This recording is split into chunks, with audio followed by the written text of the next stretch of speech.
Wagwan, everyone. I hope you're doing well, and welcome back to another stream up on Tereak Talks, guys. As you may see in the title and the thumbnail, this is a calling show, so the lines are open for you guys, all fans. Arsenal fans, United fans, Tottenham fans, especially United and Tottenham, Chelsea fans, anyone across the league. You could be Newcastle, whoever you support, Wolverhampton Wanderers. Of course, you could even be in the Championship. You're more than welcome to come. As you can see, we're going to be talking about the Premier League games, the Champions League games, and more. Anything that you guys want to talk about. So the floor is yours. I do have the link up in the description. In the description below, it should be on the top, and also I've got a pinned message on the chat. So guys, let me know your thoughts. Is everything all right? You can all hear me, people. That's what's most important. So yes, but before I go into anything, let me go into the chat and see what you guys are saying. And if you haven't done so already, smash a like on that. I really do appreciate it and helps the channel grow. This sounds interesting. Exactly, TCM. Hope you're keeping well, sis. Hope you're enjoying your Valentine's Day. Just as Rich says, V-Day settings with my wife, but big up everyone inside. Big up yourself and big up your wife as well. Last night's Super Bowl watch long was lit. Tell me about it. Rich, I was shattered today. I was absolutely knackered, but big up to yourself, Rich, on Eagle Eye Football and his debut stream, United Abroad. Wow. Big up Santi, man. You may have seen him in the chat. He had his first stream up on his channel. Go subscribe to United Abroad for Santi, people. Love Santi. There he is. Big up my bro. There he is in the chat. I see him right there. Brushing the place. Hashtag popcorn gang. Hit that like button. Guess who's back? Casey's back. Tell a friend. Hey, was you watching the Super Bowl, Casey? Because I'm sure I saw you there also. We got Macy in the place. Big up. Big up yourself, Macy. We've got Hanif, Rich on lockdown. There's the link in the chat for you people. Do you play Fantasy Champions League? No, I don't. I play the FPL one. Is it any good, Casey? Do you recommend? Obviously, it's probably a bit too late for me to play now because we're in the knockout stages. Unless there's any like cup competitions, that'll be worth joining. Let me know. Big up Shay, also in the place. Hey, Casey. Of course you can. Course you can. Only if you continue to be nice to me, Casey. But big up yourself. Shay in the place again. Love to see you, Shay. Thank you for coming in as always. Hey, team. My brother Josh. Hope you're doing well. We'll talk about your team as well, Josh. Definitely. Big ups, Tariq. Big up yourself, Noel. Thank you for coming in. T. Yes, know how. Dollar, can we call time on the season already? Oh, definitely. When it comes to, I mean, you know what? Ade T. It didn't work out in the African Cup of Nations, so you couldn't even hold on to that one. But yeah, we're gonna have to call the time on the season as well. Dollar, make you know what, get done and dusted. Wilf in the place. Yo, T-Money and Tereak Talks Fam. Hope you're keeping well, Wilf. Oh, Trippier is magic. He wears a magic hat. He could have signed for Man U, but he said no to that. I think that's the clean version Josh is putting in. He wants to play for Eddie in the famous black and white, and when we win the Premier League, we'll sing this song all night. Big up, Josh, man. Love to see that one. And he did hit the like button. That's what I like to see. Love seeing all the new subs. Thank you to you all. And this is a little thank you to you all who all want to come and talk. You can talk football, you can talk anything. You know how we do. This is how it is. So love to you all. Thank you for supporting the channel as you always do, people. I really do appreciate it. Best Super Bowl halftime show in a while. Tell me about that, Paxton. It really was. That was enjoyable. Who did we have? We had Dre, we had Eminem, we also had Kendrick Lamar, Mary J. Blige, of course, Snoop Dogg. How can I forget? And that's still more. 50 Cent hanging upside down. Do it yourself, Paxton. G Staffy in the place. Hello. Hope you and Wilf are both feeling okay because we've got a little, bug going around the TTF at the moment. No interest in the Super Bowl. Casey, I thought a man of your culture, a very cultured man like yourself, would have interest in the Super Bowl. It was good. I didn't really have much of a clue. So literally, Rich was holding my hand throughout the whole watch along, so I really did enjoy it. We're winning when we're not even playing these days. Exactly, Moss. Big up my brother, Moss. TPG gang in the house. All anyone is talking about is 50 Cent hanging upside down. The internet went in. It's serious. Brush, we called it at the time. when we saw that happen, we called it. It was mad. It was crazy. I was like, what's he doing upside down? I couldn't even recognize it's 50 because I didn't even have the song on because I didn't want to get any of you like copyright shucking and anything.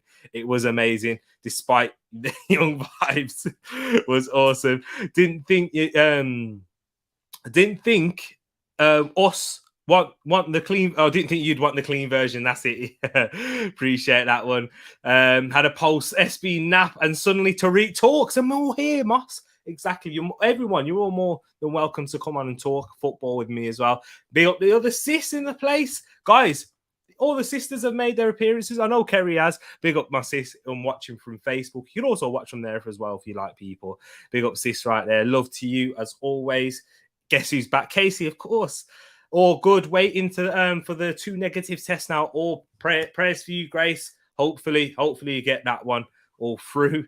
The Cronky. We're all talking about Super Bowl at the moment. Hey, we could do this a Super Bowl calling show.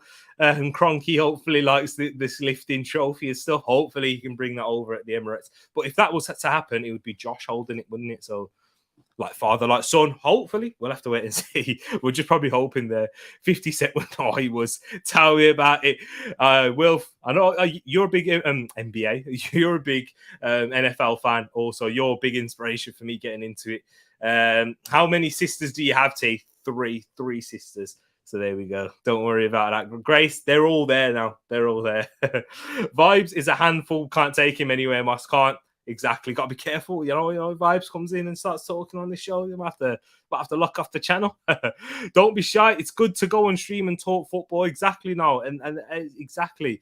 It's okay for everyone.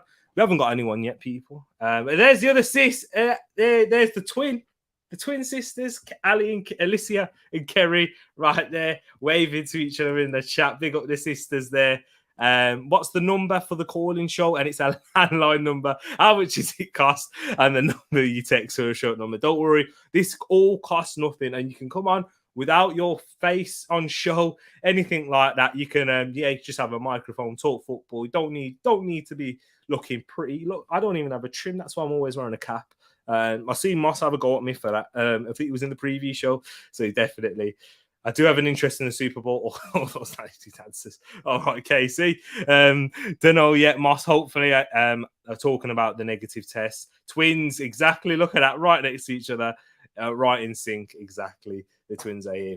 But guys, whilst we're warming up, whilst we've got here warming up, smash that like button if you haven't done so already. 7 minutes in, and we barely spoken about real football. I'll call it real football. Spoken about American football a lot. But yes, people, let's talk about a few of the results from this weekend so far. So obviously the weekend's results did kick off with a Manchester United 1, Southampton 1. And guys, I think I remember a few of you in the chat that actually did predict this one correctly. Moss, I believe you went for a 1-1. Edmund, he went for a 1-1 there. He smashed it. So, guys, look out for the next preview show on Friday because that's when I'll be bringing you the updated table. So make sure you got your post notifications bell on for that one. Man United 1, Southampton 1. That was the big result. That's one of the reasons. That's one of our wins. And yes, I knew he's going to put it in. Moss did have 1-1. I remember it for sure. Big up yourself, Moss. Big shout out for that one there. Did anyone else have it? Anyone else? Big up Clock Talk TV. Aled, hope you're okay, my bro. Hope you're okay too. Look at that one. Yeah, showing love to the twins right there. So yeah, 1-1. It was a interesting game. Man United, I did do a watch along on that one. They started off very well. They were good, United, in that first half in particular. Well, for the first period of the first half until after the 30th minute, where it kind of all went downhill from there. And then Che Adams scoring the equaliser in the 47th, or was it 48th minute? That did happen. And Ralph Hasenhüttl came out after the game and spoke that that's when United are most vulnerable. Actually, correct me, it was Che Adams who came out and said that that's when United are most vulnerable, when they come out for the second half. So that's something that Ralph Rangnick needs to sort out. And United, once again, missed chances. That's where it all comes from for those. I've seen United fans say that game was like the last. That game was the same as the Middlesbrough and Burnley game in particular. So to see that happen, it was poor from a United's perspective. Yeah, and they do need to improve on that. Take their chances, put the game to bed, and also remain and have control of the game throughout the second half. Ralph has come out and also said that they're not a pressing team, which is something to worry about because all the best teams, even the likes of Brighton, who you have got next, they do press. I got this one wrong, of course. When Tereak Talks predicts, you always go with the opposite. So, yeah, United with that 1-1 draw there. Give me a T. Give me what do you get, Tariq? Love that, Casey. Hey, I love Casey, man. I love it when he's like this. I don't even feel pain with United anymore. I expect it every week. Paxton, do you know what that is? That's called apathy. When you feel apathetic about your football club, then it's a downhill. It's just all downhill from there. It's a slippery slope, and it's hard to get back. Who knows? Things can change in football. Let's not forget, Paxton. I know you wasn't necessarily saying this, but it was a title challenge not too long ago. See, Wilf, she exists. I told you exactly. She does. Big up Kez right there. Whoa, Super Bowl hangover without drinking. What's up with that? I did have a Super Bowl hangover. That is true. I was struggling. Yeah, I needed sleep, man. I needed sleep, Moss. I had work today also. And yeah, I had to have a nap after work also. That's how bad it did get. Superb. Owl cheerleaders. Superb. Love that in the chat. But that was the United versus Southampton. And then I'm going to move on. I'm not going to move on to the next game. I'm going to talk about this one because this also links with United. Donny van der Beek having an excellent performance in a midfield two next to Alan for Everton. And in that 3-0 win, Frank Lampard with his first Premier League victory for the Toffees at home, and his first home Premier League game, not his first home game because he did beat Brentford 4-1 in the FA Cup. For them to beat Leeds 3-0, that was a big result for Everton in this situation that they're in. Leeds did come off a decent result against Aston Villa also in conceding the same amount of goals, but scoring 3 in that 3-3 draw, which was also on this channel. The goals came from, let's have a look at this, people. Can't remember. Seamus Coleman, Michael Keane, and Anthony Gordon. That Anthony Gordon one, if you haven't seen it, it was a Richarlison shot. And then what happened right there? They only went and put it in the back of the net. So it was a Richarlison shot that just clipped off the bottom of his heel. And then it happened right there. Oh, I think we got our first caller in the place. Who has been on the channel plenty of times before. And you know what? Let's bring him in right now. It's Hanif. Are you telling me, my brother? How we doing? You know, what can I say? Hanif is controversial. I say some mad things, but I call it how it is. How are you? You all right? I'm good, Hanif. Thank you for coming on, my bro. Let the people know who have just seen you, who are meeting you for... You support the move? I thought he was going to say support the Wolves then. Support the movement, not the... Yeah, they're not bad team. Hey, they're not bad. But who do you support, Hanif? Go on, let the people know if who don't know. You know who I support. Champions. You know who the champions are. The FIFA World Club champions. You know who we are. We're the best in the world at the moment. I don't care. Have you seen the bias? You know what? When Liverpool won it, friggin' at ESPN UK were all over them. And Craig Burley is an absolute ding-dong. I'll tell you that for a start. But, you know, Chelsea Football Club, a bit of England there, you know, get the 3 Lions in. And big up Grace, big up everyone in the comments. Join us, man, join us. Moss, big up, mate. You know how it is. But, you know, it's all love. It's all love. I try and be impartial, and then I'll say something crazy. This is what I was talking to you yesterday about. This is what he does. This is what Hanif does when he's talking, right? Yeah, when we talk about Arsenal, particularly, saying be patient, this and that. But you crap anyway. After a long monologue, I wouldn't go that far, but yeah, more or less. But yes, Hanif, talk to me about Chelsea then in that Club World Cup. Did you watch the 2 games, the both of them, the semi-final and the final? I didn't watch the semi-final because I didn't know it was on E4. I watched the final. Yeah, listen, look, it wasn't the greatest. We couldn't break them down. They were actually a really good side. Didn't know what to expect from them. You know, Lukaku got the pen. Lukaku got a couple of goals, and I think we look better with Havertz up top, with the German connection, Werner and Ziyech. That's just me. That's what I would prefer to see up front. You know, our Champions League final squad. I think that's Chelsea's best team, but Lukaku did a job, and Yeah, listen, we got over the line, and we always entertain the fans. Yeah, a lot of emotion goes into it. There's a lot of pressure. I was tense, I'm not gonna lie, but you know what? At the end of the day, we got the job done. It's a cup final. I'm not bothered about results. I'm not bothered about the performance. I'm bothered about the result, because when we look back in history, I'm gonna be able to say, you know what? Two Champions Leagues, FIFA World Club Championship, and yeah, we've got it. It's nice, but obviously, I want the league. Yeah, I'm not gonna lie. I want the league like you do. You want the league, and it's nice. Listen, as long as we're winning, it's good, because we're relevant and we've got a good team. But we need to build, and in Tuchel we trust. Thomas Tuchel's doing a phenomenal job, and I always said it was going to take him 2 years to build his team, because you can't keep hiding and fighting managers. You just can't do that. I'm sorry. It's that player's finished now for Chelsea. mm-hmm. And when I see other clubs doing things like what we do, like Watford, for example, which I think is absolutely stupid what they're doing, I just think you're asking for trouble. And as Chelsea fans, we have to be patient. And I say to a lot of other a lot of fans who support other clubs, and success isn't an overnight thing. Depending on where you are, where your squad is, how much quality you have, and the tide has changed as well. And it's football is always evolving. We're kind of watching Pep do this new false nine thing, where we've seen it before, but he's proving that, you know what, it doesn't matter who scores the goals. It's a team effort. It's a collective process. And that, in my opinion, is the future of football. He's showing us what the next 10 or 15 years are going to look like, in my opinion. And because if you ask yourself, Tariq, how many top class strikers are there in the world? There's probably about 10, If maybe that even, 10. if that, Yeah, exactly. tens are quite a lot, to be Uh, fair. uh, yeah, exactly. And then most of the goals come from the wingers nowadays as well, depending on the system you want to play. So, What but did Craig yeah, Burnley say actually? Brush raised this in the. I've missed that. yeah, he just said, "Oh, it's not important. He doesn't care." And listen, look, the guy was a dead footballer back in the day, man.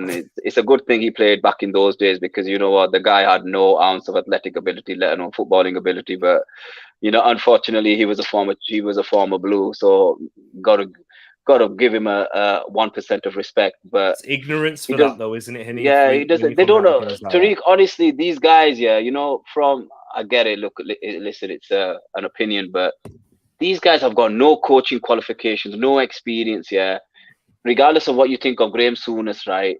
And I'm not a big fan of his, but he's got coaching experience. He's managed a team and stuff like that. You can kind of have a bit of respect there. You just think, right, okay, he kind of knows what he's talking about. But a lot of these pundits, they don't, from a coaching standpoint, they don't have a clue, man. They do not have a clue. I'm sorry. Mm. And for me, I don't even care what people say about Chelsea anymore. I know that we're not going to be everyone's favorite club, but we keep winning. And the last 25 years, since 1996, 97, we've won a lot of trophies, and I'm happy about that. We're still relevant, but we need to get the league back from City or Liverpool. So. But Paxton saying here London is blue, to be fair. Still disagree with that. I'm still gonna say no, because that I don't really have anything to really argue with. I'm just saying that as an Arsenal fan. I'm I've not. got That I've doesn't got bother me. That doesn't bother me. I'm not. Listen, look, London could be red, man. I don't care, man. That doesn't win you a trophy, man. That doesn't win me the Premier look at League. that. That's a winner speaking, You see what I mean? So And he's come up to you his guys can confidence. have London, you can have Manchester, you can have frigging whatever you want. Just give me that Premier League trophy, man. That's I'll take that's that. what makes me jump up and down, and that's why we love the Premier League. The future is, in my opinion, I don't. The future is a bit bleak for the Premier League, I think, because I think the rest of Europe will catch up. But at the moment, it is the best league in the world. You sound even further away from Chelsea than Tariq is from Arsenal. It is actually the case. It is. That is the case. Yeah, I'm from Yorkshire. Exactly. Yorkshire blue. Yorkshire lad. Exactly. But yes, man, Henny. Do you know what? In terms of Chelsea, who have you got next? Is it Champions League this week, or is it the No, following one? no, we've got Palace on Saturday. Okay. So, Nice. no, I think it's at home. I believe it's at home. Now you played them at home in the first game. When Marcus Alonso scored that free kick. Freaking hell. Well, if it's away from home, we've got a better record away from home than we do at home. That's So, true. it would have been nice to see Conor Gallagher against this. I don't like this rules, man. I really don't like it. I think if you send a player out on loan, they should be able to play against their home club. I would It have liked happens to in the see Conor Champions Gallagher. League. Do you remember when you played Atletico Madrid and you had Thibaut Courtois in goal against you? Yeah, and I was for that. I was just like, that's the right thing. That's the right move. If he's fit and he's able to play, he should play. I don't see why it shouldn't happen. And then it also obviously happened with Coutinho as well, with Yeah. Bayern Munich when they knocked out Barca a couple of years ago. So yeah, I think the Premier League need to review their loan. A lot of the rules and regs, because I think Premier League clubs can only loan a small number of players to each other as well, which is Yeah. stupid. It's absolutely crazy, and they need to change a lot within English football. Well, it's not English football; it's basically the Super League called the Premier League. So, but yeah, in terms of Chelsea, we need a win. I just don't like the system at the moment because we're not playing ZX centrally. That's my only issue, because against Palmeiras, where the ref was, that's in between the lines. That's where we needed Ziyech to get that ball and then play it to the forwards, and it's a bit madness at the moment. But I'm hoping we're gonna have enough for Palace. But you can't underestimate them. They do. They can't cause they can't cause an upset. They are known for that. I know they've done City over a few times in the past couple of years. So, But look at that but record, though, Hanif. Have a look at that record right there. So total wins for Palace. You played 25 times. They've had 4 wins. You've had 19. The away record, the home record is just as bad as the away one. You've got this side, really. but Tariq, that makes no difference now, because these guys are a different animal now. And this is, the one thing I say to every fan, of any club, right? And I'll remind you, obviously, I'll take a bit of a pot shot now. This is maybe going a bit crazy. Remember when Sheffield United beat Manchester United last year? Yeah. Listen, look, that can happen, man. That can happen on any given day. If your players don't turn up, yeah, I'm telling you, we could lose, and we just got to get the job done. Get the job done in the first half, and then just see it out, because we need the points. Because I'm still not convinced that it's a top 4 race. I think third might be available if Chelsea dither, and we can dither, because it happened last year where we dithered under Thomas Tuchel and we were a bit up and down, and because we didn't buy that left back that Villa have taken. Yeah. I think that could potentially cost us, because most of our strengths are in the full-back areas. Exactly. Just as we move on to Mohammed, thank you very much for coming on, Mohammed. I know a massive Arsenal fan and a journalist out there in Palestine. Appreciate you for coming on, my brother. Hope you're keeping well. And yeah, talk to me about Arsenal, Mohammed. How are you? It's a long time. I've been with you, Tereak.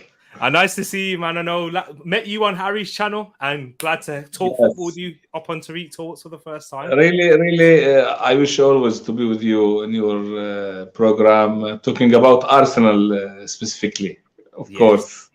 Exactly. Talk to me about Arsenal. It seems to be going all well at the moment. Look, yes, after the frustrating transfer window that we hope that at least we get one striker.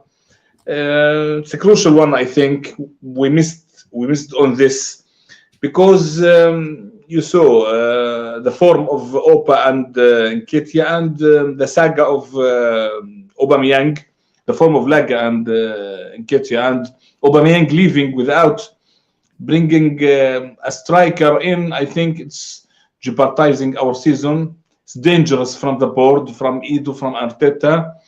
Our squad now is light a little bit. Okay, we have 17 matches, crucial matches. I think every match is coming is crucial, is as if of the final of the FA Cup, because now Arsenal in the running for the 4th spot.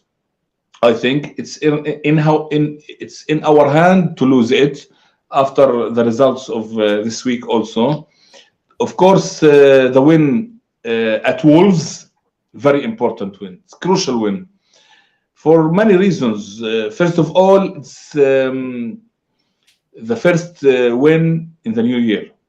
يعني Arsenal in January suffered, struggled, bad results. Our squad was not balanced. Many absentees, players coming from injury, from COVID, going out from FA Cup, drawing against Burnley. So it was now the squad is refreshed after Dubai camp in the 2 weeks off from the Premier League. Every player came a little bit more ready for the remaining period.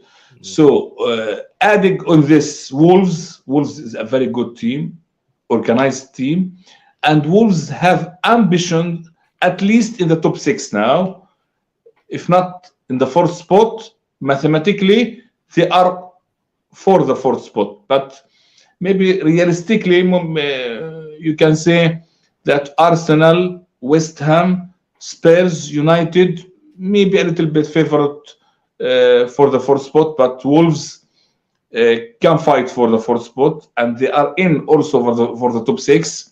Very good team, organized team, big 3 points, and adding the sent-off for Martinelli, of course.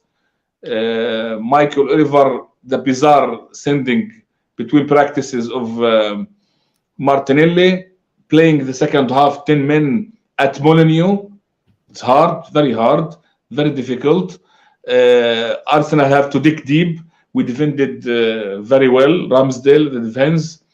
Now we look for the Brentford game. Very big game, 3 points at Emirates. We should take it. And then next Thursday, another battle at the Emirates against Wolves. Correct. So now every match is crucial. I hope that the squad remain healthy and fit, because we don't have many options now in the squad. I hope Laka, after the missed chance that we could kill the game early against Wolves 1-1 with the keeper, he missed it. I hope Laka get at least 1 goal against Brentford. So now Laka is our main striker until the end of the season. I think we should fight. We should be concentrated all the matches and hope that we can do it. Yeah. Mohammed, I'm going to ask you this question, then I'll move straight on to Hanif. But first, before I do that, let me just go through some of the comments in the chat, because I think this is a big one. We all complained about the Super League, but to be honest, that's what we've already got. That is an argument. We'll touch on that a little bit later. We'll ask the panel, we'll ask the callers about that one. But Mohammed, I'm going to ask you this, then I'll move on to Hanif. Chelsea and Arsenal. Do you think Arsenal could finish above Chelsea? Are Chelsea in this top 4 race? And do you think Arsenal will finish in the top 4? Look, if you analyze the top teams now, Chelsea as a team, as an already built team, is a more stronger, more complete team than Arsenal.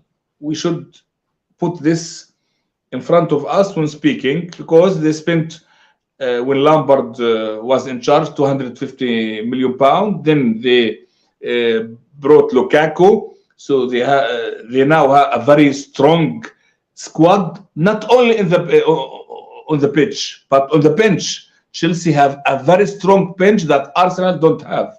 So Chelsea now is more stronger, more ready. If you can say, I think if we can finish above Chelsea, if we beat them at Stamford Bridge, you can say maybe. If they beat us, of course, no. Concerning Arsenal, I hope, and all Arsenal fans hope, that we can finish in the 4th spot. We can clinch it from West Ham, from Spurs, from United, from Wolves, because it will make significance important for the next summer. Next summer will be key in building the striker department, and also adding 1 or 2 top midfielder. We already put the paces with the 6 new signing in the last summer, all under 23, which in the end shows that they are very good players. No deal was bad. All the players proved to be very good players. So we put the foundations, but the extra quality in the attack and in midfield next summer. If you can be in the Champions League, it will be a bonus. You can bring another high quality players. You can be in Europe again because Arsenal is a top team, must be in Europe, and or also financially, it's very important for the team and for the squad. You can play in Europe with some players and also in the league, and you can have a stronger squad and expanded squad also better than this year. 100%. I agree with you there. And Hanif, just to add on onto that question, what is Chelsea's ambitions for this season in the league? And then you can talk about the Champions League and FA Cup and Carabao Cup also. Look, the ambition is to secure third. I think I called it at the beginning of the season. I didn't think we were good enough to finish third because Thomas Tuchel needed time. We are not going to see another freak season unless we get like the likes of Haaland, Mbappe, and all the superstars coming through the door, and then we might have a chance. But those days have gone. We have to build a squad worthy of Thomas Tuchel's system. He needs time. Obviously, the problem at Chelsea is we've got probably the best owner in the world. He wants to win all the time. He sees it as an obligation.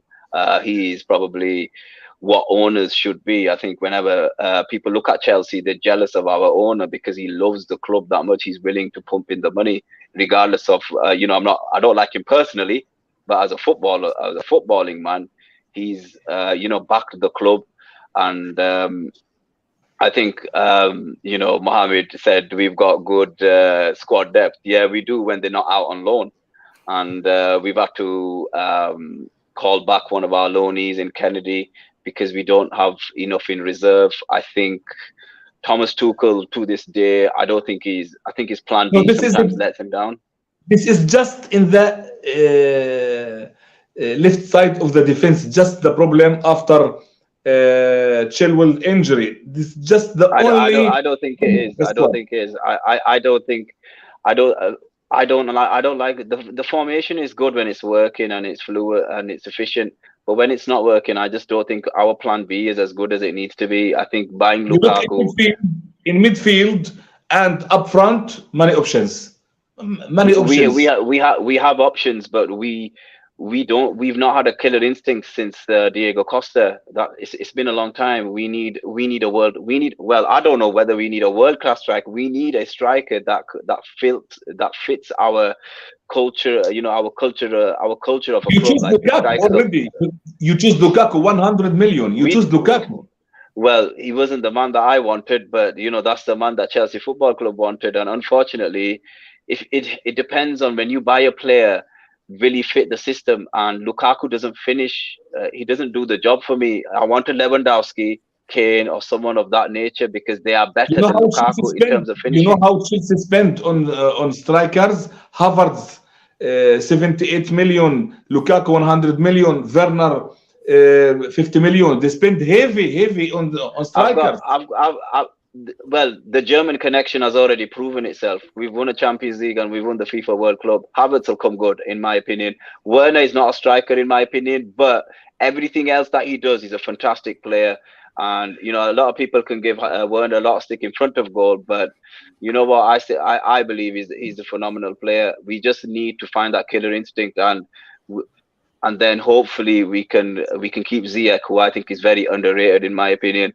But sometimes yes, very good player. Yes, very good player. I look at Chelsea as a very, very, very strong team with the necessary depth also on the bench. Very strong. Except Chilwell injury, no area is weak in the team. Yeah, but that's the problem. We didn't buy well in January. We could have got the Everton lad, who I think is very underrated. I think he's one of the best fullbacks in the world. But you've got to recognize a baller, and unfortunately, Chelsea didn't want to spend the money for whatever reason. And but because we need to go again. Next season, Emerson Palmieri will return from loan, and also Chilwell will return from injury. So the crisis in the left back will be solved. But the crisis, even when he was in there, Lukaku's not getting the goals that we need. He doesn't fit the system. That's the problem, and we need a finisher. We really need a finisher, and that's where Chelsea are. I think you can't buy a striker without moving out one of the three: Werner, Havertz, Lukaku. It's a good point. And we'll get back onto Chelsea, guys. But we got Jamie in here. Big up my bro, Jamie. Hope you're doing well. Yeah, I'm good, man. How are you? Yeah, not too bad. Not too bad. I'll ask you a question on Liverpool, but before I do that, we've got a comment in here from Mr. Joe Kerr. Big up my bro, Joe. He says, "Ahoy, T. Happy Monday. But shouldn't you be lavishing that with someone special with romance tonight instead of doing a show? Good vibes." Joe, the TTF is that someone special. He's correct. And I'm sharing it with this lovely panel. They're all beautiful in their own right. So, yes. So, Jamie, Liverpool, man.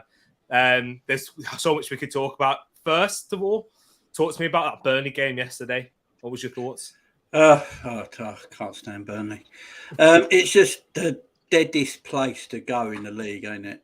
Like, this myth about it's hard to go to Burnley is not completely true because everyone beats Burnley at their place. The thing that is true about Burnley that for some reason it's just so difficult to play football. It's everything. The way Burnley play, the weather is shocking. Like, I've been to Burnley in August and it's black and raining. It's terrible. It's awful. And the game was awful. We got the job done in the end. And that's all. I mean, in my preview I did for my video for the Burnley game, I just said, don't expect anything great. Just get 3 points and get out of there. That's what them places are like. Just go there, get the 3 points, no matter what, and just get out of there. That's what sign of champions. It's the sign of champions. Listen, that's the sign of champions. That is true. And you know what, Jamie? I just wanted to also ask you this because I've been banging this drum. You were my favourites to win the league at the start of the season. I know a lot of people didn't think that, and I don't know if people just don't like to say this about Liverpool for some reason. But you're my favourites. Are you still in this title race? Well, we are at the moment because it's still possible to win it. So look, in 10 days' time, I believe we play Leeds in our game in hand.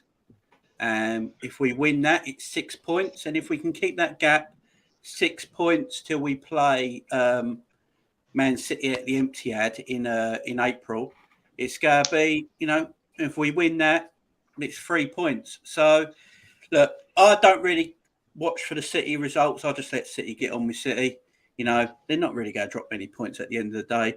I just care about what Liverpool are doing. If we can finish this season strong, obviously got Chelsea in the League Cup final, Champions League still to try and win, FA Cup. This season can still be a really good one for Liverpool. So, but as it seems again, it just looks like the only team in this league that can compete with Manchester City is Liverpool. And I'm shocked with Chelsea's form. Because my favourites to win the league at the beginning of the season, I put money on it, was Chelsea to win the league. I thought Chelsea's squad looked fantastic. They got a great manager in Thomas Tuchel. He knows his stuff. He knows what he's doing. He's great with in-game tactics. I think he's one of the best at that. And I really thought they'd give it a shot. But then when they started to get the injuries to certain players, Jimmy, we did. December. We were up there till December. That's it. Yeah, that's when it went for you. And then I was shocked. Then I was actually shocked about how not as strong this Chelsea squad is as I thought it was at the beginning of the season. When I see the players they lose that come in, just weren't the quality depth dropped massively. And as you say, December period was an awful time for Chelsea, an awful time for them. Yeah, one more before I get back to you, Mohammed. Champions League, this one's coming up. Inter Milan, is it Tuesday or is it Wednesday? Wednesday night. So I'll be doing a watch along up on here. Will you be doing that for your? Yeah, I've got a watch along going on Wednesday night. Me and Steve from Statman Stubbs football channel. There you go, perfect. Go subscribe to Jamie, guys, at the Hearts of Liverpool. Go give him a follow there and subscribe, and then go support the channel. Get in the comments for the watch long. But guys, that Inter Milan. So Jamie, Inter Milan. What's your thoughts going into that game? Because Inter, they're not the same side that they were last season, but they still got their threats. So Inter Milan. Look, we've had obviously AC Milan twice this season. you know. And then obviously in the first game it was a little closer. Second game we dealt with them quite comfortably, which surprised me because we had didn't have the strongest team out because we was already through in the group, and Milan had to win that game, so they put a strong team out. And we dealt with them quite comfortably. There, I think Inter and AC are first and second at the moment in the league, if I remember rightly. They are. So AC first. I know. Look, Inter Milan have got a good team. They've got good players. They got the Primark Suarez up front in Martinez, as I like to call him. But he's not been in great form. Somebody said, I was listening to an Inter Milan fan earlier, that they've not had a great 2022 so far. I just think the pressure and the press and the energy Liverpool play at, Inter Milan ain't played against anything like that all season. You don't get that in Italy. True. And I think that might just be too much at the end of the day for Inter Milan. And I expect us to get a result. And with away goals not really mattering, no more away goals now, is there? So I just think, I don't see them beating us at Anfield. So I think we'll get a win. I don't think I've seen Liverpool fans going a bit over the top, saying we go like it's going to be 3 or 4-0 and things like that. I don't think it's going to be anything like that. You know, I see us winning the game and taking them back to Anfield and finishing them off. I've said it all along. An English club is going to win the Champions League this season. I don't want to hear this Bayern Munich nonsense. They got smashed up by a German club I've never heard of. You know, sound like a Hoover make. You know. They got beaten by them 4-1 quite comfortably. Just don't give me this Bayern Munich stuff. I don't want to hear it. An English team will win the final. It's not going to be United, obviously. It's going to be either Liverpool, Chelsea, or Man City. They're the three. There you go. Mohammed, I'll come back to you, but big up the Don of South London himself, Will, for coming in. We'll get over to you, my bro. But Mohammed, I'm going to relate Arsenal-Liverpool because I feel that's the model that we're trying to impose at Arsenal Football Club at this moment. What aspects would you take from Liverpool if you was the owner? What would you take from Liverpool and implement into Arsenal? Yes, I think Liverpool is the model. I said that a few months ago that Liverpool should be our model because they built a very strong team in many years, not once, not a touch of a magic, not with billions of an owner. No, they had a process, they good club, and many years they built this strong team that won the league and the Champions League. I think the main point that Arsenal should learn from Liverpool is good recruitment. Good recruitment. Take a look at Diego Jota. Clinical signing. Diego Jota now the top scorer of Liverpool. He scored every game. Luis Diaz. They got him away from the Nils of Spurs with 46 million. If Luis Diaz stayed in Porto next summer, his price will be 70 million.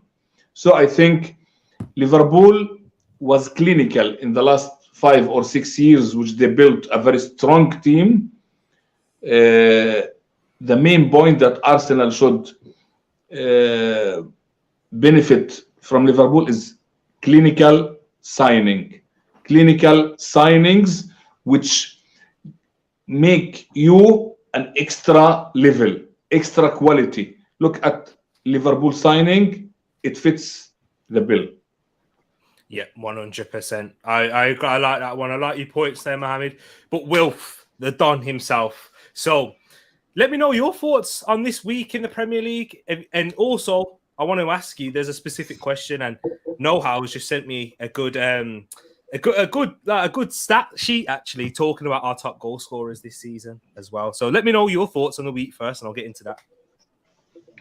First, hi Mohammed, hi Jamie. Nice to meet you, mate. Mohammed, I've seen you before. Tereak, big up, man. As an Arsenal fan, it's been a good week. I can't remember such a good week when we played one game and everything's gone that well for us, to be perfectly honest. Without kicking a ball. Without kicking a ball. Without kicking a ball, exactly. So no sending offs. on the point of Liverpool, I mean, personally, I'm very envious of their model. Yeah, kudos to them, because that for me is the way it should be built. I'm sorry. That's the way it should be built. And the kind of model that we should be following.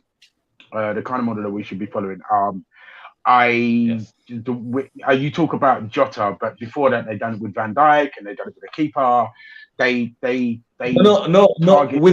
With differences that Van Dijk 75 million, the most expensive defender in the world. No, I'm talking about but getting a steal 30 million, 40 million, and it proves that it's world class. You know what? I would put Van Dijk in that in the steal, because what would you pay for him now? But 75 million is not. Yeah, but that was they targeted the one player, the key player that they needed. They didn't go and splash the money on a couple of one or two players that weren't fit for purpose or whatever. They went, this is the guy we want. And if you look at Klopp the season before, this is the player that we want.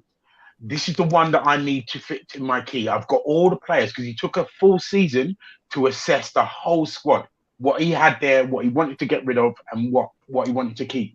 And he realized that the core that he had there, the main thing that he needed was Van Dijk, and he needed Edison the keeper.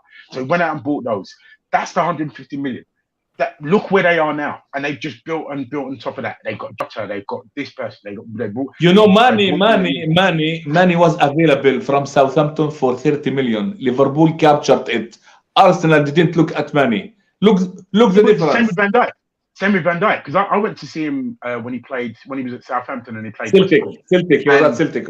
No. Just before. Because remember, he was at Southampton before they bought him from West, and they played West Brom. Boring match, but he was head and shoulders the best player on the pitch, wherever you put him. Yeah, it was like he was playing with his kids, and you know, I think we had a chance. I think we had a chance of getting him, but we didn't. That for 75 million, I doubt, but we had a chance to get Mane or Salah. Yeah, we did. For 30 million or 40 million. But that shows how good the Liverpool model is. That shows do you know what shocks me though? Yeah, go on, Jamie. Do you know what shocks me? If you talk to Liverpool fans, they hate our ownership and they hate our model. When I speak to opposition fans like yourself all around the country, they like Liverpool's model and the way they buy players. Look, I have arguments with Liverpool fans about FSG all the time. I think our ownership is a good ownership. Yes, they've done things wrong and stuff, and they can never be forgiven for it, of course. But at the same time, you look, as you say, the players we have bought. When Liverpool want a player, they don't mess about. They just go and get that player. Credit the club. You talk about Van Dijk. Liverpool wanted him in that summer. There was some tapping up and all that sort of stuff. Was Klopp spoke to him, like it don't happen in a way, but Southampton got upset about it, so we said, right, we'll drop it. We never bought another defender because that's the player we wanted, because that's the player that's going to suit our system. And I think this is where other teams are going wrong. Likes of, especially Man United. When I look at Man United, they just buy players for the sake of buying players. They don't buy players to fit into a system. When I look at Arteta at the moment, the Arsenal are having a lot of troubles. They're not the team they were. But as I say, football goes in cycles. We are in the right direction. Yeah. We are in the right direction. Slowly. We put the foundations last summer. Next summer will be the next step. The only problem with Arsenal, like you're saying, Arteta's got a vision of players he wants. And you can see that because the players he's got rid of and the players he wants to keep in the club.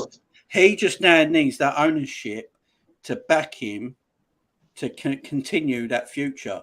And I know speaking to Arsenal fans, that's the big. But he said 2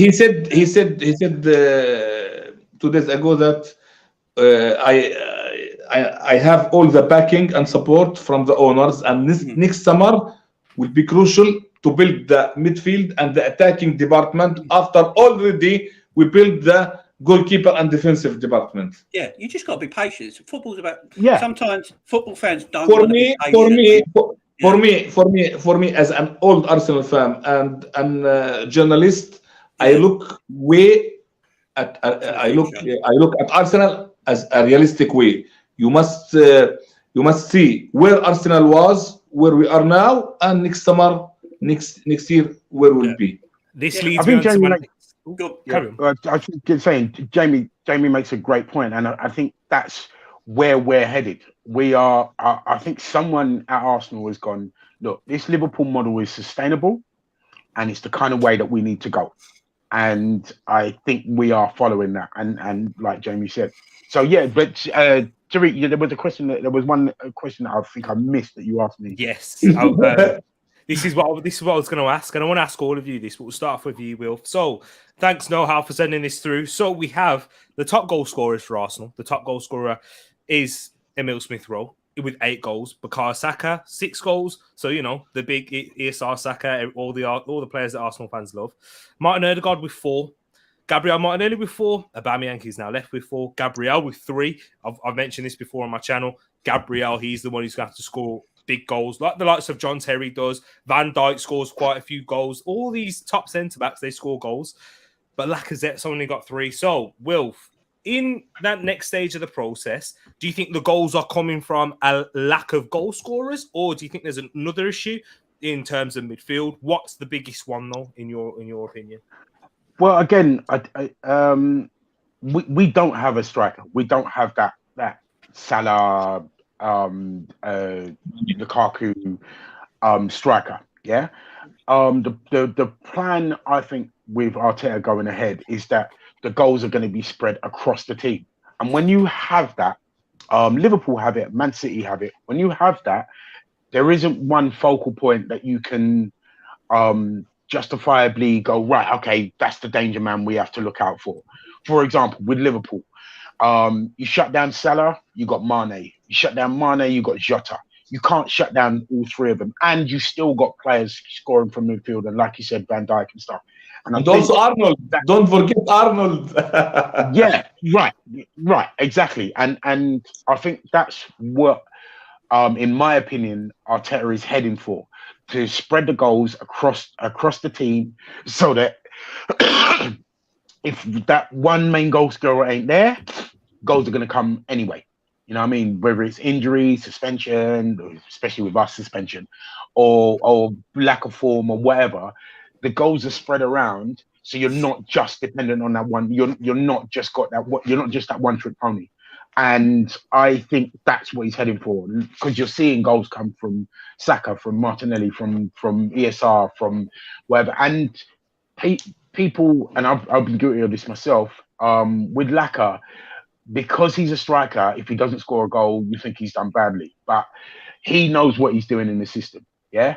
And this proves my point, because with Laka off form, we're still getting goals. We're still in the position that we are without Laka scoring. So we're not dependent on one particular striker. Which I think was what Chelsea's problem was. Laka, when he missed easy chances, like the chance that missed against Wolves, 1-1 with the keeper, and many matches he missed some chances like this. It may cost us.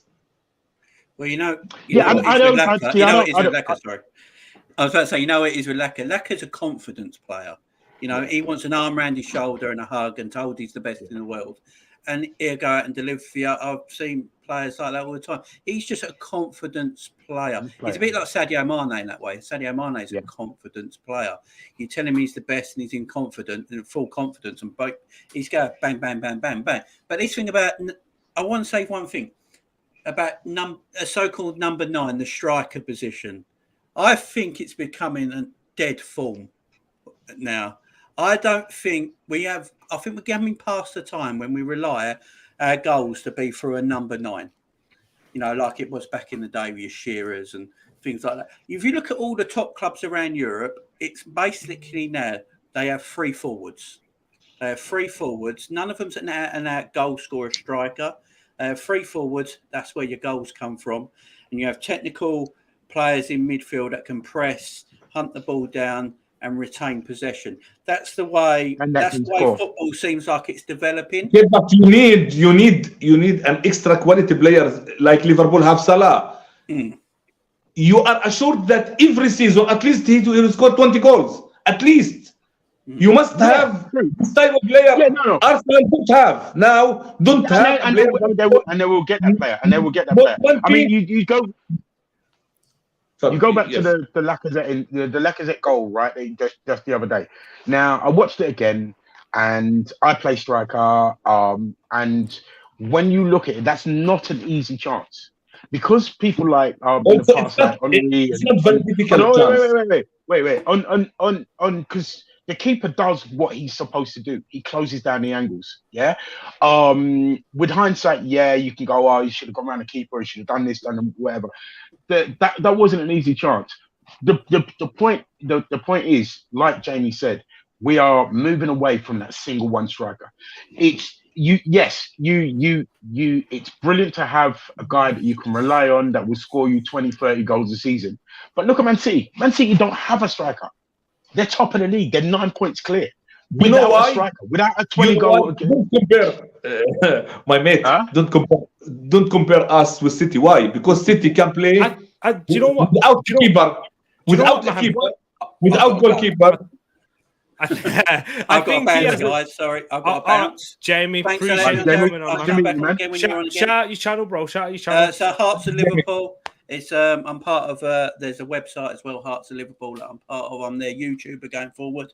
My channel hopefully will get bigger and better soon. So yeah, mostly Liverpool content, but I am starting to do other things. I'm going to do the Kell Brook fight next week on Saturday night. So watch along to tune in for that. Yeah, Hearts of Liverpool. Yeah. Appreciate you for coming on. Guys. See you later. Nice speaking to you all. Nice seeing you. And thanks, Jimmy.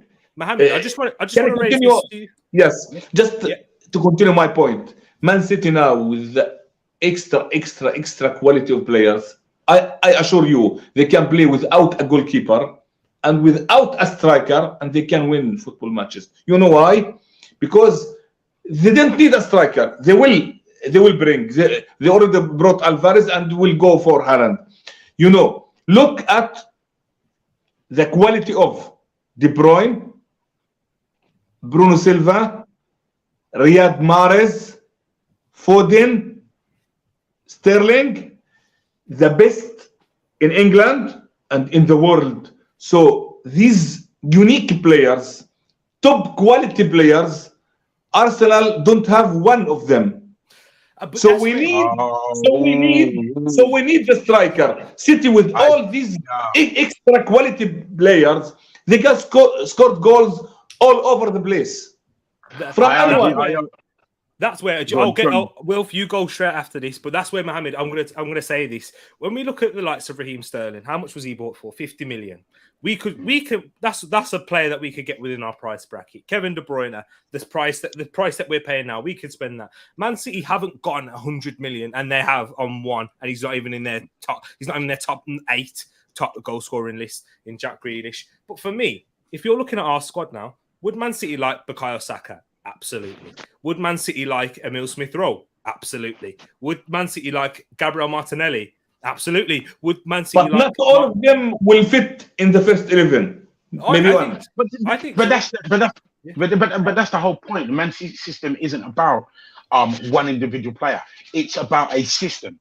And what you're saying, it makes sense, Mohammed. But if you've got the system and you have quality enough players that play in that system and know that system, then you can score goals from everywhere because you've got a consistent. You need extra quality players. No, you don't. You need people who are consistently good. Yeah, because not everyone's going to be like Jamie said before. The Man City Liverpool situation now is like when Man United and us were playing. There's 2 teams, and it goes like that. Football's cyclical. It's in Spain, in France, in all these other countries. Yeah, if you've got a system that works and you've got a level of players who are consistent, they will get you consistent results. And the thing is, look at how many goals City and Liverpool are scoring far away from Arsenal. We are struggling. Why? Yeah, but it didn't happen overnight. Because of the level of the players that you are talking about. And We it need didn't happen overnight. quality. And it didn't happen overnight, because remember when Pep Yes, jumped yes, into I'm Man convinced. City? Yes, of course. When Pep Sure. jumped into Man City, they didn't win the league for I think 2 seasons. He slowly built it, and he brought in the players that he needed. And every season he added. I enjoy talking about Liverpool model, but I hate talking about Man City model, because it's not our model. They have billions. They can put 100 million, 200, 300 on any players they want. I hate talking about their model. Yeah, I'm not talking about the amount of the price that you're playing.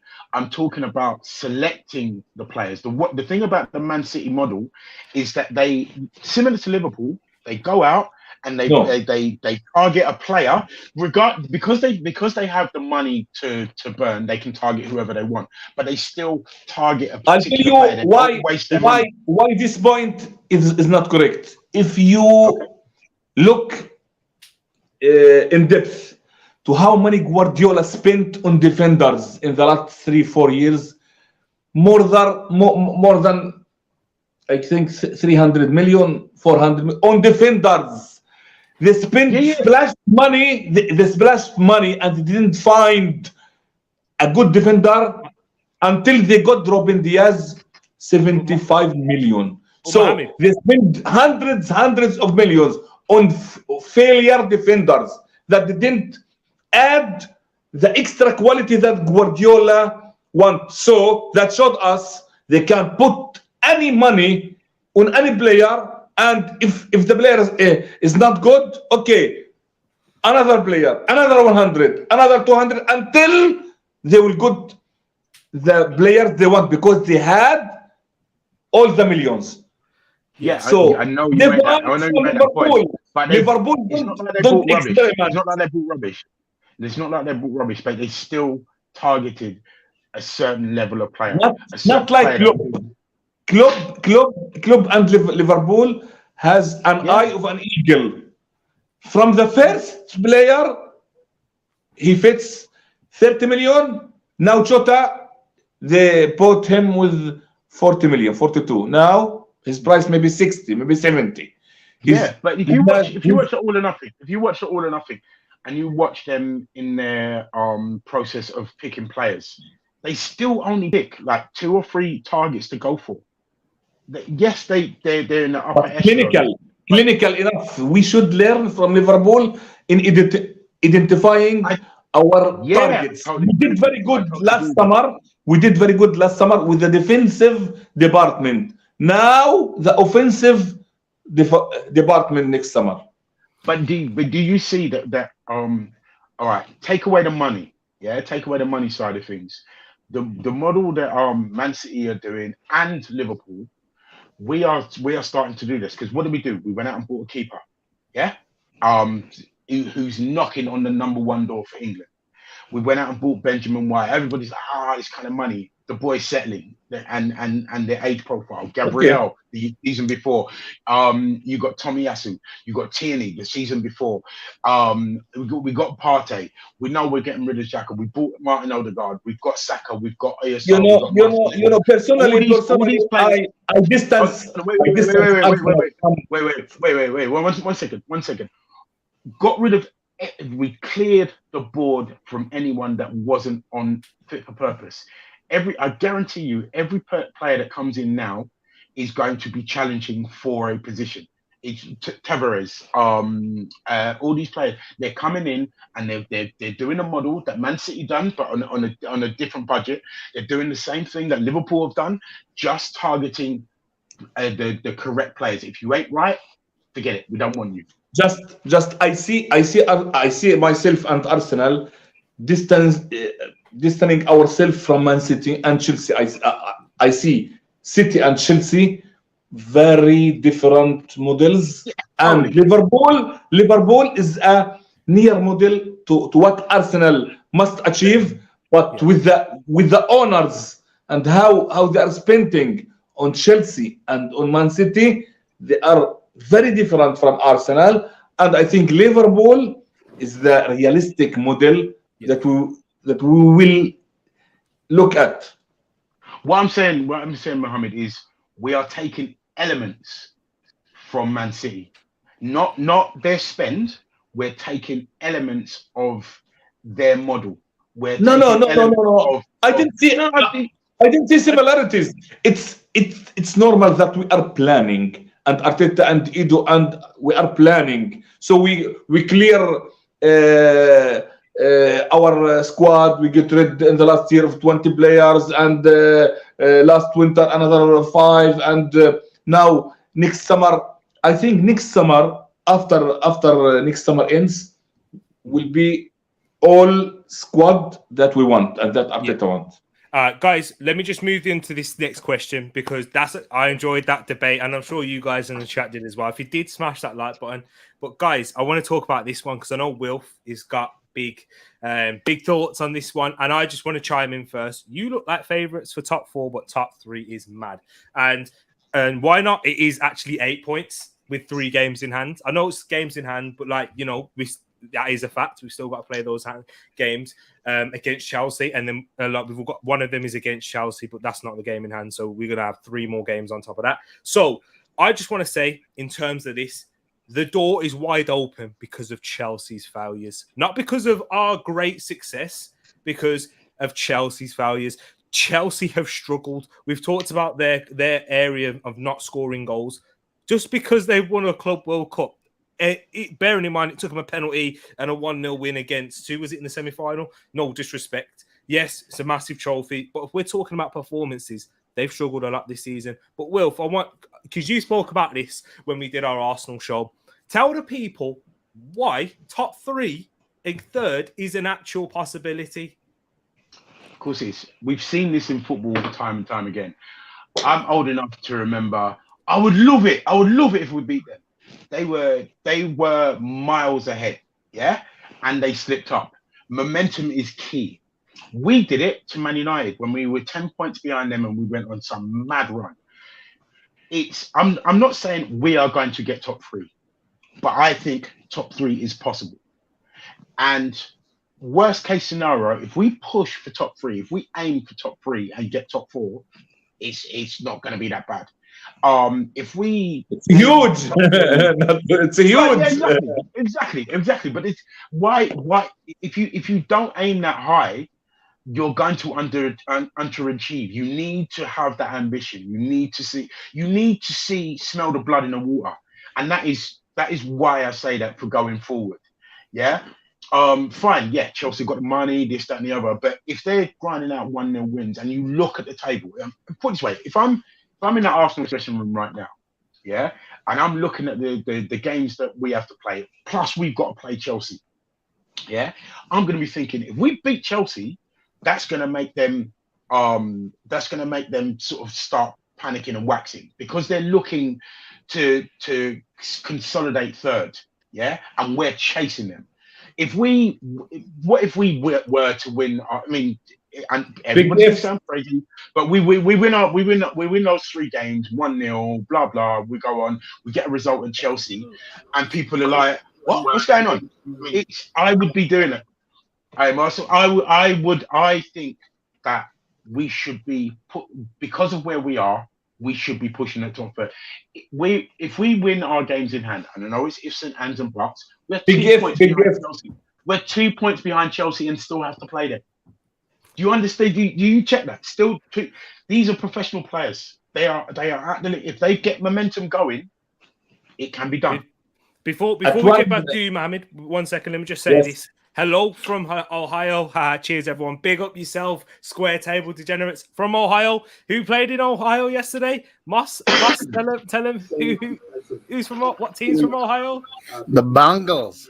Exactly. So I hope you're not out there struggling in pain. But Mohammed, what's your response to that? And then we'll move on to you, Moss. Yes, I agree. But in order this thing to be achieved, we must be consistent for the remaining 17 games. We must not slip up here and there. I hope goals will come from various players, spread on many players. I hope the main thing that all the squad will be healthy and fit, because now we are light and we don't have many options. So in order to fight for the third spot, I think for me, I'll take fourth. Oh, There you go. yeah. I just wanted to say something on that quickly, but yeah, obviously we take fourth. At the beginning of the season, we were taking sixth, but I'm saying it's the same for everyone, because all right, the same thing you said. If Chelsea, Our squad is a light. couple of, Our yeah, no, our I squad know, is light and short. I know what you're saying, but with Chelsea's system, a couple of key injuries, yeah, can derail their system. You know what I mean? Because They have squad players they come have in. So a it could happen. It could big happen squad. with anyone. Yeah, They have, I know they have a big they squad. have a I big know they have a squad big squad. and But a you're good talking about bench. momentum. Totally. Yeah. But you're talking about momentum. You're talking about players coming in who haven't been playing and hitting the floor running at this late age of the season. It can happen to anyone. So Exactly. we're in no worse or better position than anybody else with the squad depth that we got. Just before I get over to you, Moss, my brother, welcome again. Welcome. You're always welcome. Big member of the TTF fam. Here's a question from Why Not, and I think it's a good question. T, wouldn't Arsenal being third or fourth a false positive like LFC, or a false position due to crumble FC like United last year with Ollie? We have not been the third or fourth best team, play like Burnley. So for that first part of the question, why not? I do agree to a certain extent. If we do finish third, yes, we will be the third best team throughout that season. The table doesn't lie. However, yes, we would have got there through the likes of United or Chelsea crumbling if we do get third. However, fourth place, I think it's a bit different. I think that's a bit different because, as you said, United last season, that was a false position for them finishing second. They have not been the fourth best team in the league. That's why they're not in there. I've got an answer for this. Go on, Moss. I've got an answer for this. Go on, Moss. But yeah, Moss, what's your thoughts on that? You know, Moss, the floor is yours, my bro. What do you mean? This third, fourth, fifth? What we're going after? Yeah. No, if we finish third or fourth, it's a false positive. Yeah. No. As in, like, look at the stats. Look at last year. Chelsea was fourth. We're actually ahead of their pace. It's not just that teams are crumbling around us, and they are. We're still on pace. If you look at the history of fourth in Champions League, we're right there with what we're on form for, and hopefully this is, he's cleared the decks, so to speak, and he's got the guys in the group he wants to go to the wire with. So, man, I think we got as good a chance as anyone. And you look at just plain points and statistics, we're right there, and if not better. I mean, you win the teams that you're fighting against, Chelsea, West Ham, Tottenham, we got a huge game. We win those, we're fourth. Easy. It's a very good point. Yeah, it could happen. It could happen. What you were going to say, Wilf? Right. Does it matter? If we finish third, if we was to finish third, right? Does it really matter whether it's a false positive or not? Because what it does takes us into next season it puts us in a higher bracket to attract players, and it's what we do with the next season. For me, I prefer to be more realistic. More realistic. No. It doesn't matter whether it's realistic. It doesn't matter whether it's realistic or not. If we finish in that position, it's what we do the next season. Like Leicester winning the title. Yeah. Was it false positive? They won the title. It didn't matter. They won the title. It's on record. So it's what we do with that. That answers that question. Is what we do with that next season with wherever we finish. That's a good point. Mohammed, what was your response? For me, I prefer to be more realistic. I hope we can all dream, we can all hope, but I see third spot very difficult. I think realistically, on the current squad that we have, if we finish fourth, it will be very good achievement, and we can build on next season, recruiting the right players, high quality players in midfield and in attack, and move on. Mohammed, I'm in that same thought as you. However, I do think what Wilf and Moss are saying is realistic in a way. If they're talking about winning the league, then I'm obviously right now this season, I'm not going to say that. But there is realism. But yes, once again, it is out of our hands. Fourth position is in our hands. Third isn't, essentially, because we know, Wilf and Moss also know. I know we spoke about this. Tereak, realistically, analyzing Chelsea has a more strong squad than us. And also, they have depth, very good bench that we don't have. So we must analyze all the picture.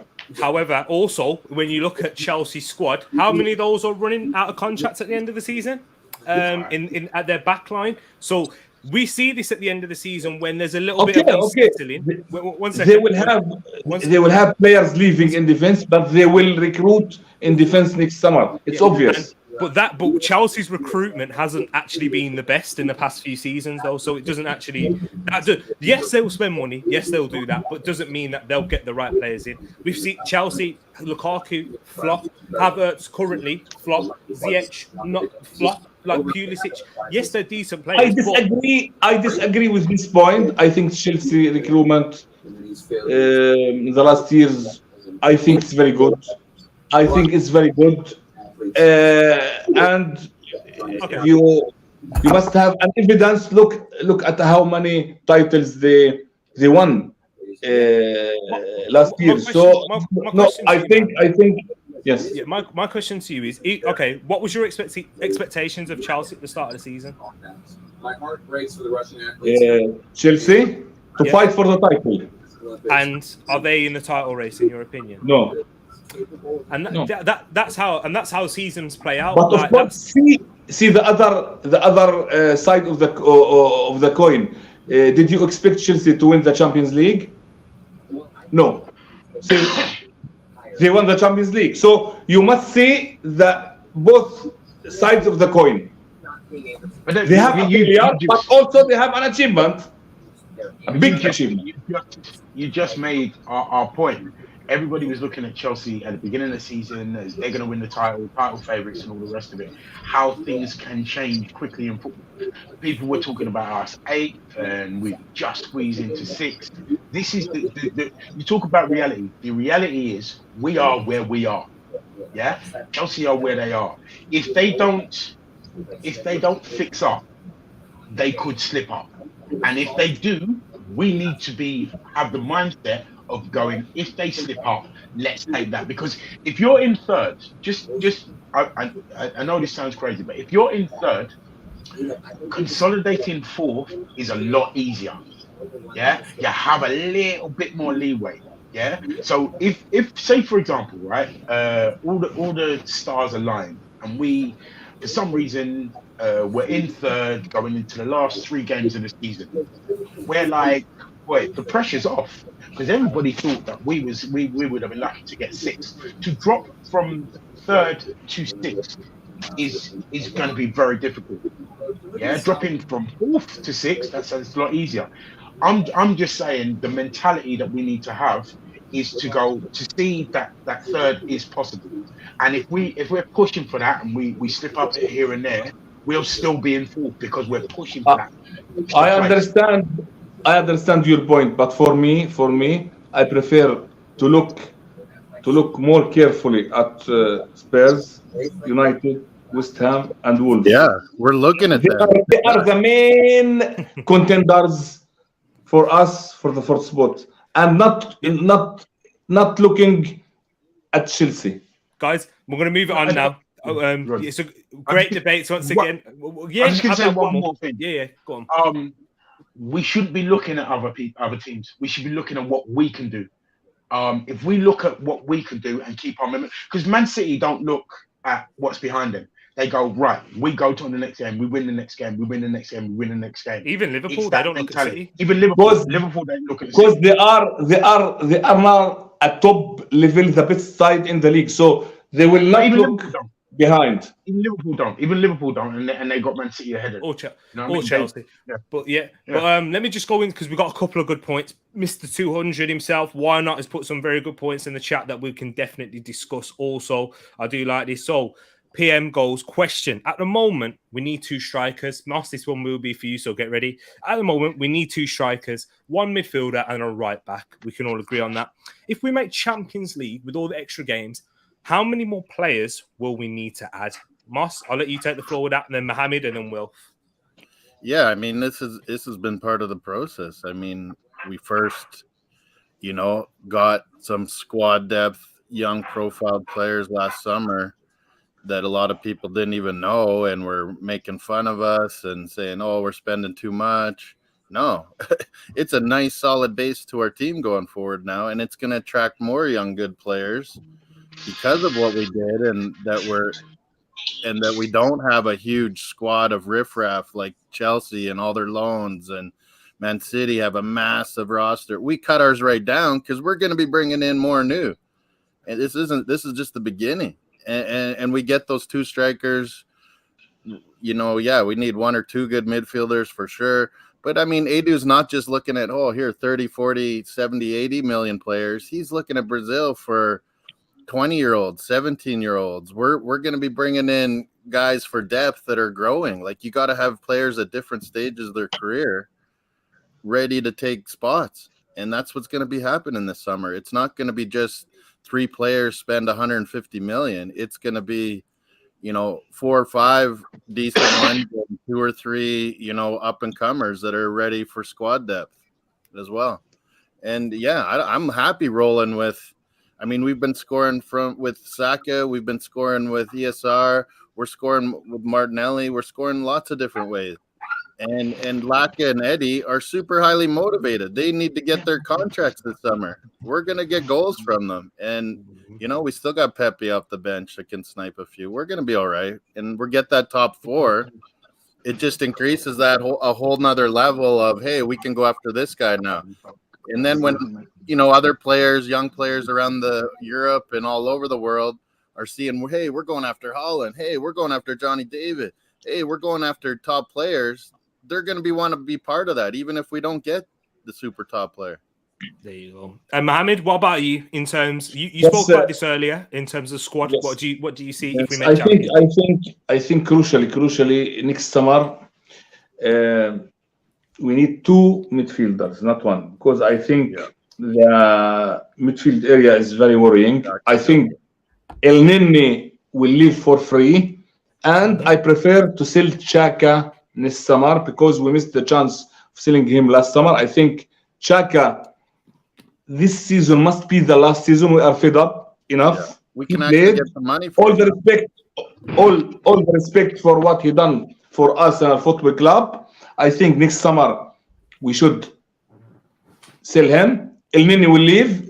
That which means that only Partey and Lukanga in midfield. So we need 2 top quality midfielders, and I hope it's Tielemans one of them, and another one. Concerning the strikers, of course we need 2 strikers. Laka and Edin Ketia will leave. Balogun will return from loan as a 3rd choice striker. So we need 2 strikers, and for me, I think about one point. I think not many people thought about the future of Pepe. Now Pepe this season didn't play in the league at all. Arteta is not putting a trust in Pepe. So that means guys, Tereak, that Arsenal must make a decision about Pepe. If Pepe in our plans for the future, he must play and benefit the squad. If not, I prefer next summer to sell him and to bring one of 3. Sant Alan Maxima, for me, is one of the best players in the league. If not, Jared Bowen or Harvey Barnes. I think one of the 3. Harvey Barnes. One of the 3. If we sell Pepe, will be another upgrade to our attacking department. So I think Pepe point is very sensible. Now Pepe, Arteta doesn't trust Pepe at all. Not even as a player coming from the bench in the last 10 We'll minutes. He see didn't next play game at because all there's in no the league. Martinelli. It's true. No, So, no, I'm speaking about whole the league. He didn't play. He just played Yeah, in the no, cup. I agree. yeah, it's So true. next summer we should decide Yeah. the board. If Pepe is in not Arteta plans, okay, sell him at any price. Sell him, and we bought another top quality attacking player. Like for me, number one, Sant Alan Maxima. Number two, Jared Bowen, who is Liverpool were looking at before they brought Luis Diaz, and Harvey Barnes of Leicester. I think one of the three will be very good with the new strikers and new midfielders. Yeah. And concerning the right back, for me, I can't imagine that we will bring another right back without selling Cedric. I know we are looking at Spence, the exciting players of Forest. Many clubs looking at, including Spurs. If we want him, we must move quickly to get this exciting young talent and to put him as a backup for Tomiyasu. Yeah. And we must not continue the same error with many players in the same area. Tomiyasu and another backup, that's it. Not Tomiyasu and the new player and Cedric. Yeah. Before we wrap up, I just want to talk. Wilf. We'll get back to you, but on this one, I am a future planner. So 5th/6th would be a fair reflection, playing the way we do. 4th, West Ham have been better, and the drop off next season will be mad from 4 to 8, 2 games a week. Excuse back. We, in my opinion, struggling with 1 game a week to find consistency. I think that's a good point in a way. 1 game a week, you do struggle to have consistency at times.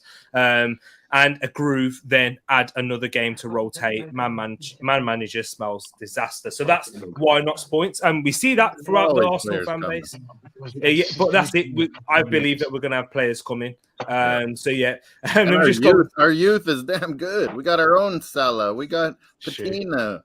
We got many guys coming. Big up Square Table, man. Lol, man. I just realised I know nothing about the Premier League. I just like the chat. Don't worry, Square Table Degenerates podcast. We were on this channel when we do watch alongs. We barely talk about football. We barely talk about football. We talk everything but football. But yes, so I do appreciate all of that. So Wilf, we'll go around. What's your final thoughts on this on Arsenal for the rest of the season? I've got your prediction already. Has it changed at all? Yeah. No. I mean, that question of how many players that we need if we make Champions League, if we finish 4th, it changes the money. So we bring in the players that are necessary. They will do. It's about success. My thoughts haven't changed from when we discussed the Arsenal thing on the Arsenal show.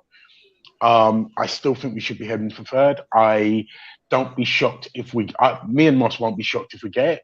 I'm not saying we will, but I think the future is looking good. You saw the results around us. A lot of the rest of the season is in our hands, and so long as we maintain that, we will be successful. 100%. Moss, what's your final thoughts?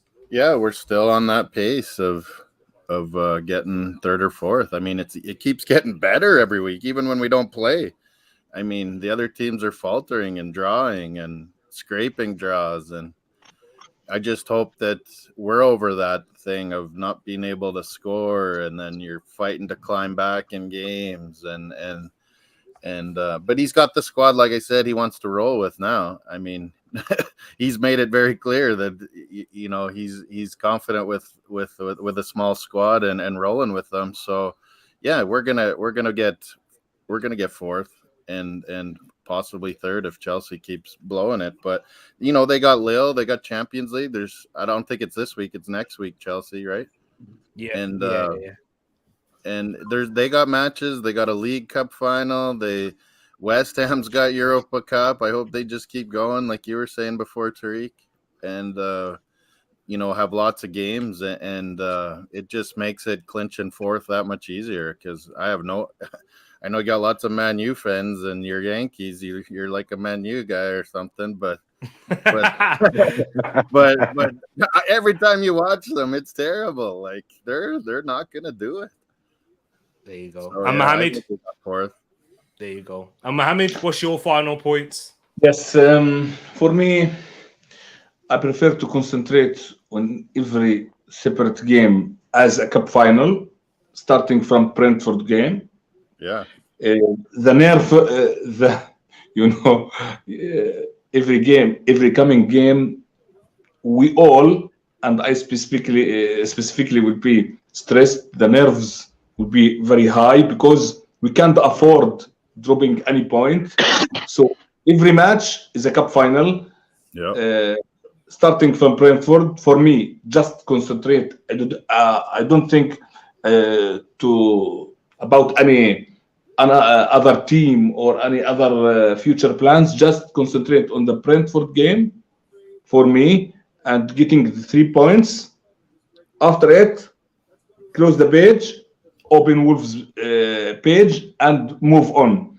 We must be fully focused on every single match because we can't afford dropping points.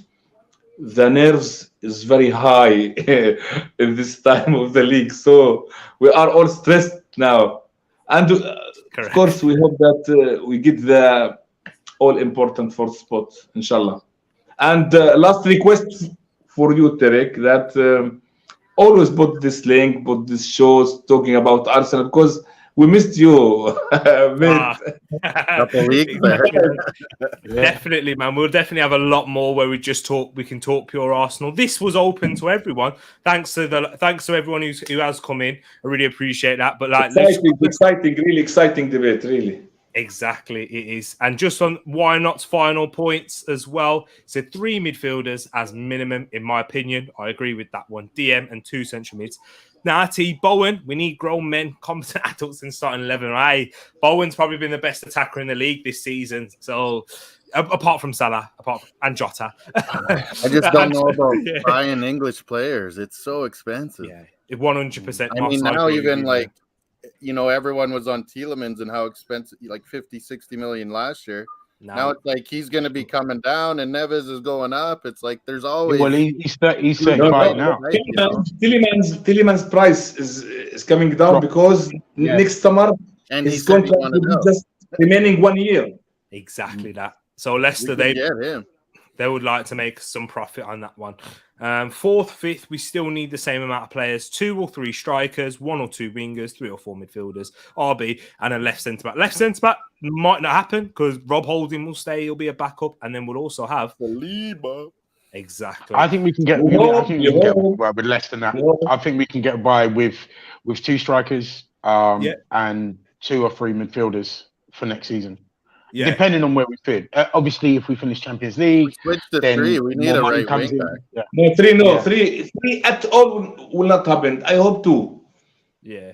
3? Yeah, true. Because we've got Patino also, who's gonna, whether he'll be at the club, but he might go on loan, or if he does stay at the club, he's gonna have to get some minutes to obviously play and improve in terms of his development. And in cup competitions, depends what we're in though. If we're in the Europa League, then he'll definitely get chances there. Yeah. If we're in the Champions League, probably not. So that will change. It changes everything. If 4th and 5th, it changes everything. But guys, thank you so much. Appreciate my gooners right here.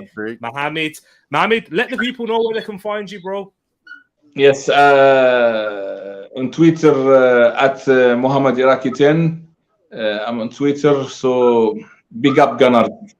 Big up yourself, Mohammed. Thank you so much for coming on. Will, my brother, thank you for coming on. Let the people know where they can find you. Crew _ bone on Instagram, and that's probably about me or Harry Shan. So. Exactly. You could find us, and that's the same for Moss as well. But as you can see for there, Moss, is that your IG there? Let the people know where they can find you. Yeah, that's my IG, and I'm on a lot of the Discord, same as Tereak, Gooner Talk, Harry's Chronicles. He was great today, Talk Sport. That was pretty good. Oh, was he? I was like, you got to talk about Spurs? You got to talk about Man United? What the hell? I know we could have done that, but we'd have been here all day talking about them. But yes, thank you very much as well, Square Table. Sweet chat, guys. Yes, you will. And we talk a lot more stuff. You're more than welcome as well. We're just chatting stuff. So yes, people, thank you so much once again. Smash that like button if you did enjoy it. Thank you to everyone. Yes, Champions League. See you soon, Tereak. Guys. Exactly. Take care, man. But yes, guys, you can watch the Champions League tomorrow. Yes, tomorrow I will be doing a PSG versus Real Madrid watch along. And then I will be doing an Inter Milan versus Liverpool one. So yes, it's going to be a good one. Stay tuned, stay locked in on the channel, press that bell and hit that notification bell. Yeah, press it. Do whatever you want to it. Not ever, but yeah, whatever. And yes, I'll catch you soon, people. Peace. Enjoy the rest of your night. And we're there. Happy Valentine's Day to all of you. Take care, people. Take care.